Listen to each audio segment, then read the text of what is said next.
John Cena versus AJ Styles at Crown Jewel 2025 was a freaking masterpiece.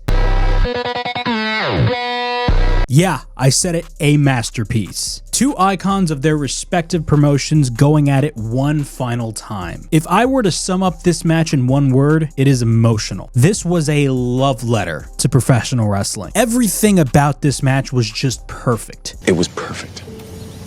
Perfect. Everything, down to the last minute details. And I don't care what anybody says. If you dislike this match, stop watching wrestling. Yeah, I said it. Stop watching wrestling because we live for moments like this. What's up? I'm yours truly, Flamin' Ricky DeRays, and these are my thoughts on John Cena versus AJ Styles at Crown Jewel 2025. Before we get into all this craziness, please make sure to like and subscribe to the Wrestle Havoc channel right here on YouTube, in which we discuss everything in and outside of the squared circle. Make sure to like and subscribe for more content, and as the freaking referee would say, ring that damn bell for more notifications. Okay, let's get straight into John Cena versus AJ Styles. I think when John Cena last year at Money in the Bank announced his retirement tour, everybody was wondering who John Cena was going to face during this retirement run. And throughout this year alone, he's faced the likes of Cody Rhodes, CM Punk, Logan Paul, Randy Orton, and of course, AJ Styles had to be on that list. It's no secret that everybody crapped on John Cena's heel run. And looking back at it, John Cena's heel run was a failure. John Cena's heel turn was only done for shock value. There was really no long-term longevity behind it. The moment was great, but the follow-up was just garbage. Yeah, we had some great moments there and there. Some moments being John Cena cutting that pipe bomb on CM Punk. Of course, the CM Punk match as well. But let's be honest, there was a reason why WWE abruptly turned John Cena heel. Numerous reasons per se. Number one, it was expected that John Cena was going to be turning back as a babyface, considering they were getting nearer to his final match. And number two, WWE just realized that they screwed up with the heel turn. They literally changed nothing about his presentation. John Cena at the end of the day was just playing a heel. He was not actually acting like a heel. If John Cena literally came out in a suit and tie, then we could talk about an actual heel John Cena. But after the sight that we saw at Crown Jewel in Perth, Australia, with all of those people wearing those John Cena t-shirts, I think we all know why WWE did not change the presentation for John Cena. But let's talk about this match. Again, John Cena and AJ Styles are no strangers to one another. These guys had classic matches. Of course, their first match being at Money in the Bank 2016, their second match being at SummerSlam 2016, which I had the honor of attending, by the way, and it was freaking bonkers. If you really want to know how good that match was, bro, I was like 14 years old when I went to the Barclays Center for SummerSlam Live. I went with my dad, and once we came home, my dad was literally explaining to my mom how good of a match that was. I shit you not, it was that damn good. And of course, the third match, that being for the WWE title at Royal Rumble 2017 at the Alamo Dome. A lot of people consider this their best match. It's either the SummerSlam match or the Royal Rumble match. I really can't choose between the two, but I'm going to be biased. I do love the SummerSlam match better, considering I was there live. But the Royal Rumble match was off the chain as well. But one of the things I really loved about their Crown Jewel match in particular was that WWE really relied heavily on John Cena being the face of WWE and AJ Styles being the face of TNA. And that was really cool to see, because WWE for years was always a company that never acknowledged any other promotion. Now that Triple H has been at the helm for the last couple of years, WWE has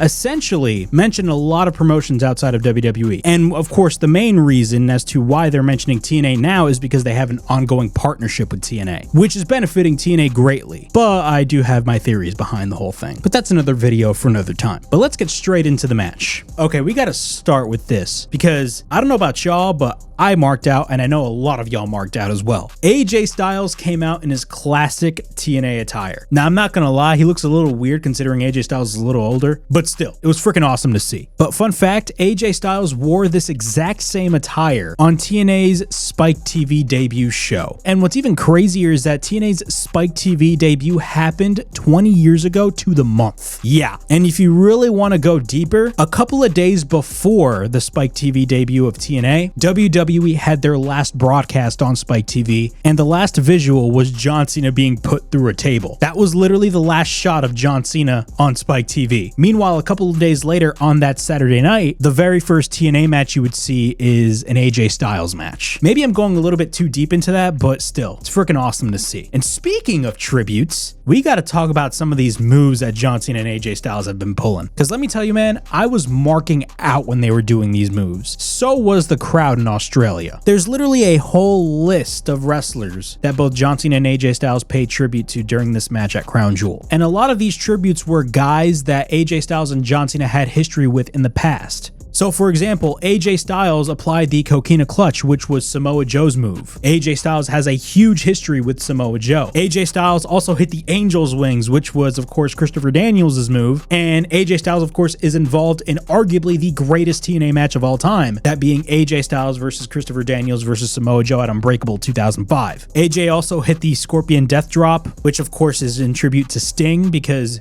AJ Styles has a long history with Sting as well. Most notably, he wrestled Sting at Bound for Glory 2009. And also AJ Styles hit Frankie Kazarian's Fade to Black, or in more modern wrestling terms, the Deadeye, which is the move by Hangman Page, but it's more of a tribute to Frankie Kazarian. And for shits and giggles, he hit the Sweet Chin Music, which is of course Shawn Michaels' move. On the John Cena front, John Cena of course applied the Walls, which was, you guessed it, Chris Jericho's move, the Skull Crushing Finale, which was Miz's move, the RKO, the Tombstone Pile Driver. This guy even teased a 619 in which the crowd went absolutely ballistic for. And most notably, and this was honestly the best tribute of all, the Sister Abigail. Once John Cena hit the Sister Abigail, and this was an insane visual. John Cena hits the Sister Abigail, and right after he hits the Sister Abigail, everybody in the crowd just lit up their flashlights on their phone in tribute to Bray Wyatt. It was such an amazing and beautiful sight to see. Everything about this was just perfect. Literally everything about this was just perfect. If you are one of those people that are just complaining about John Cena and AJ Styles doing other movesets, I don't give a shit what anybody says, you are not a wrestling fan.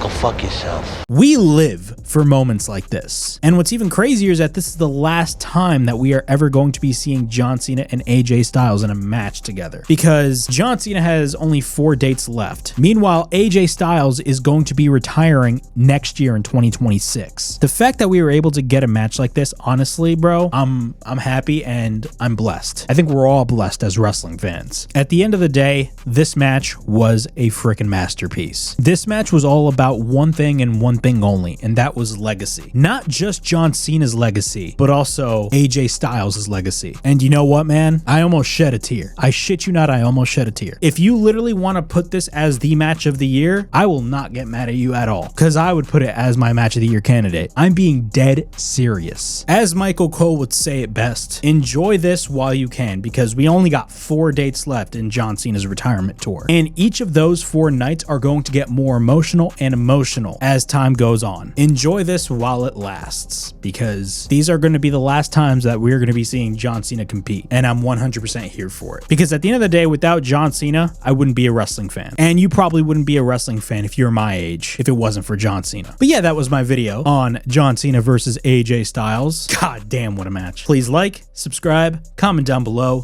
push that bell for notifications and be on the lookout for more videos right here on the Wrestle Havoc channel, in which we discuss everything in and outside of the squared circle.